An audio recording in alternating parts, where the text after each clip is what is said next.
Alright friends, let's reinforce this if structure properly.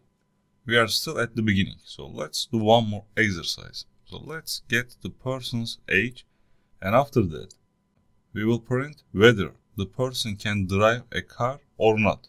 So what does the ability to drive depend on?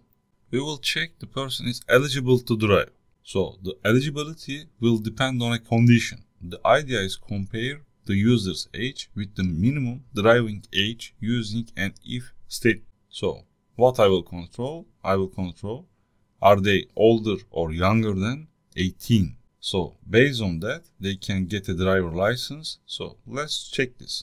I use scanner class. So I instantiated, I created input object, and then I will take user age. First I give my message to the user. I come here, I say system.out.print, and then I give my message, enter your age, Okay, I put colon, and then I will take age from the user. I say integer age equals to, I use input object, and then I use next int method.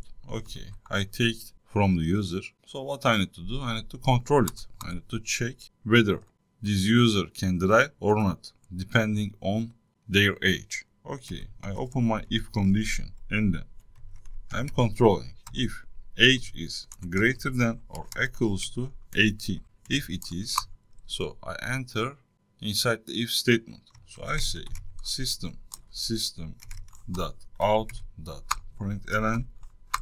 I say you can drive.